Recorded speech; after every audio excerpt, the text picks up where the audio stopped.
Hi again, Max. Hi. And you've washed your face. Um, has anything, as far as you can see, has anything good for you come out of the pandemic?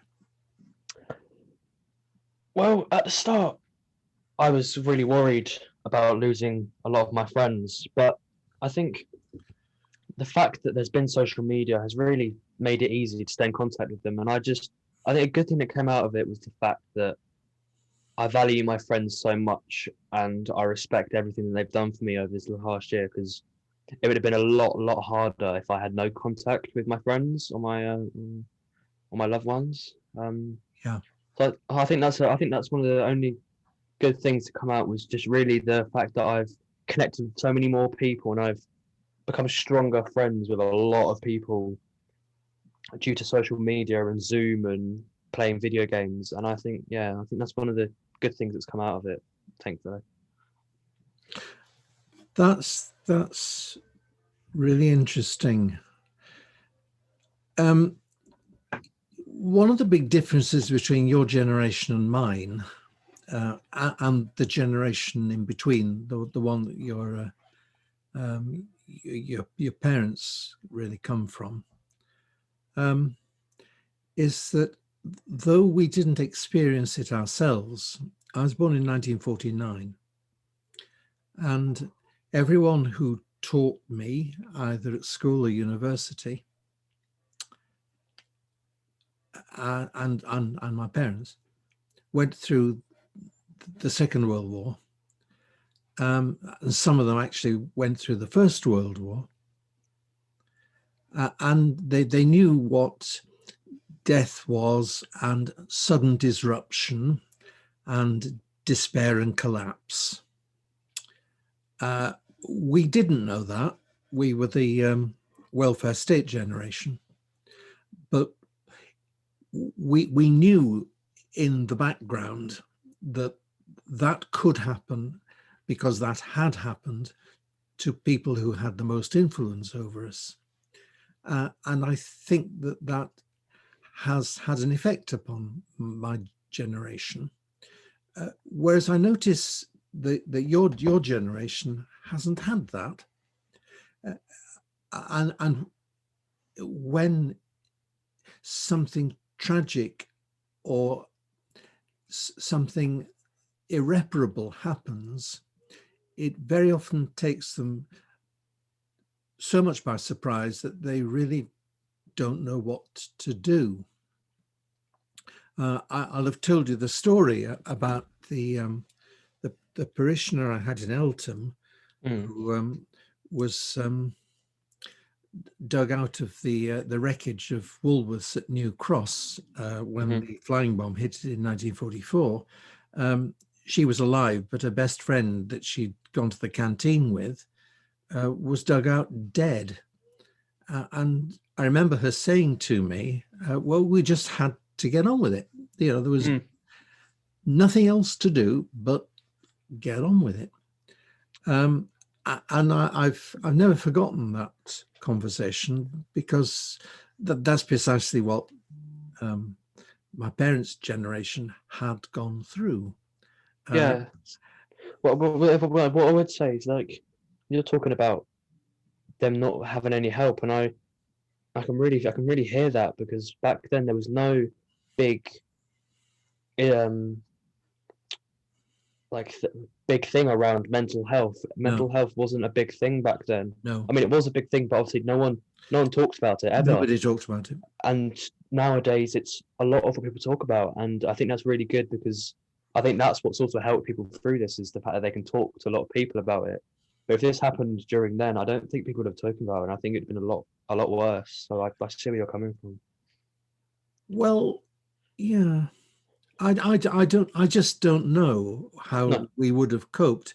Um, what my generation lived under the threat of, it was only a threat. And of course, if it was a threat, you didn't need to think about it. But if you did think about it, it was a pretty big threat, and that was nuclear war, mm, which nearly happened in 1962 over the missiles in Cuba.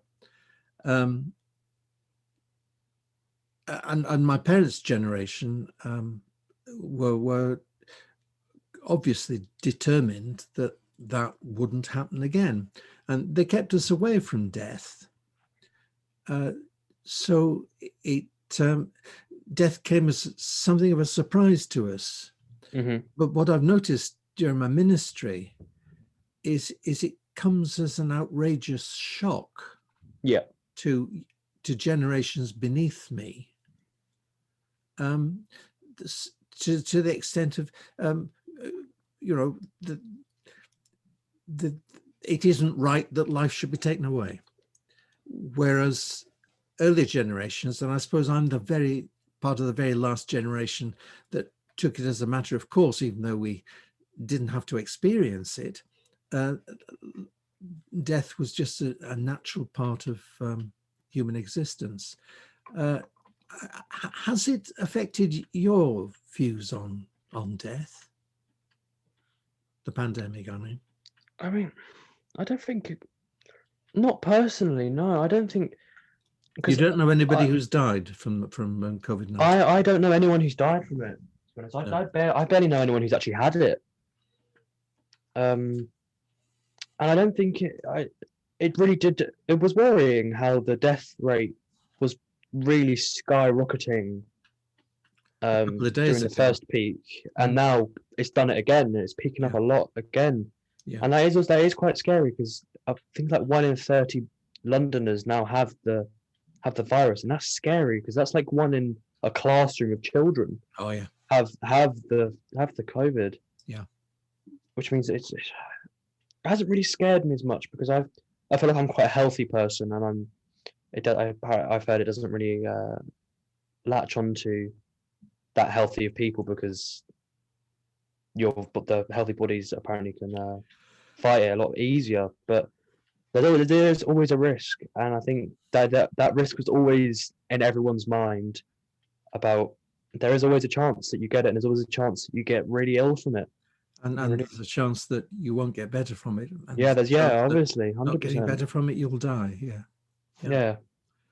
We're not very good as a society about death, I think. No, I agree with that. But at least it's brought the reality a little closer to home. How's the pandemic affected your thoughts about the future? Not particularly. No, I still, my head is set on what I want to do. I couldn't really say that it's affected. I mean, not doing exams must be a That is a big thing, because I've not had an exam since GCSEs. No, what am I saying? I haven't had an exam since SATs in year 6. In year 6? Is 7 years ago. Gracious God. Oh, that's scary. That is, it's terrifying. It really is, because we've had no GCSEs, and now we're not going to have any AS exams, and maybe we might not even have them next year. You just don't know. And it is really scary, because I've had no exam practice. I've not been sat in a hall with everyone else doing the same exam. I just haven't had that experience, and it's scary. It really is scary. I can see that. But I still know what I want to do in the future, and I still hope that I get everything that I need to move forward in my life. So my head is set.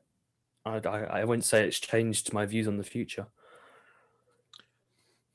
So you remain hopeful no matter what? Yes, I try and remain hopeful that everything will get better. Maybe not back to normal, but it will at least get better.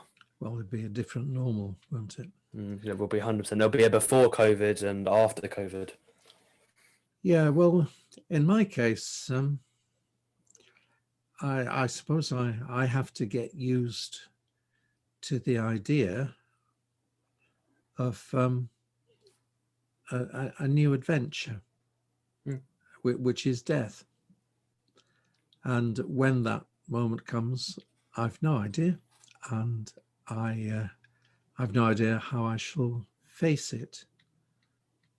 But getting myself into the habit of thinking of it as a new adventure Mm. is perhaps the best way, as indeed you're thinking about the future as an adventure is the best way for you.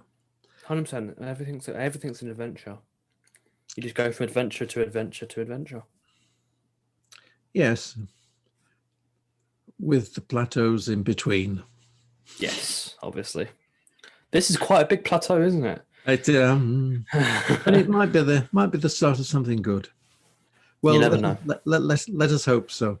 Let us hope. Thanks for the conversations. I've No got a worries. great Yeah, deal thank you. out of Thank it. you. And It was really quite nice to speak quite openly about it. Yeah. Well, bye, and let's hope that this does gives some entertainment and I maybe really some hope it insight does. to I other really people. Yeah. Okay. 100%. Bye-bye. See ya.